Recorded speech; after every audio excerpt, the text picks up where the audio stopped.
Welcome to this week's Recruiting Roundup here on pros2preps.com. I'm Natalie Rivers, filling in for the under the weather Jared Cohen, joined by Jason Jewell, our recruiting insider. How you doing today, Jason? Doing really well, thank you. Good. So it was an exciting first week of Friday Night Lights last week. We'll go ahead and we'll start down in the East Valley, where there was a big upset, Mountain Point beating Hamilton. What did we learn out of this game? I was at this game. Huge win for Norris Vaughn and Mountain Point Pride.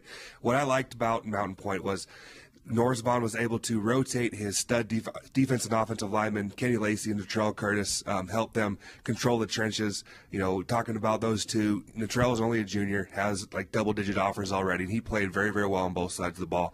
And Kenny is a 2013 graduate, and he has really progressed since last season, become a master of his trade. He's a technician as an offensive tackle now, where last year he was a little bit raw.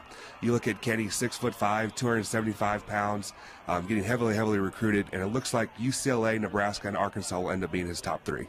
Another high-profile school here in the state, Brophy, they played Mountain Ridge earlier in the week, and then they played Santa Margarita out of California on Saturday, and they split those games. Didn't look very good on Saturday, but obviously dominated in that Mountain Ridge game. I was not at the game on Saturday, but I was at the game on Wednesday, and they looked very, very sharp. Scored in their first three possessions. Tyler Brugman, quarterback, committed to Washington State, was 9 for 9 of his first passing attempts. Looked great. Star wide receiver Devin Allen was good on the night. He had two 70-yard touchdown passes from Brugman.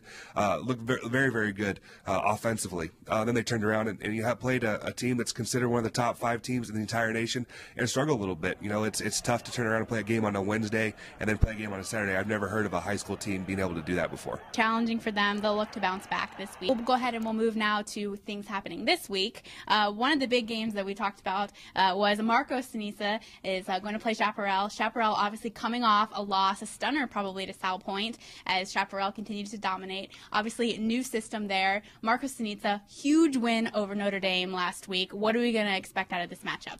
Well, expect Marcos to keep doing what they were doing. They scored 42 points against a good Notre Dame defense. So their offense is the key to their game.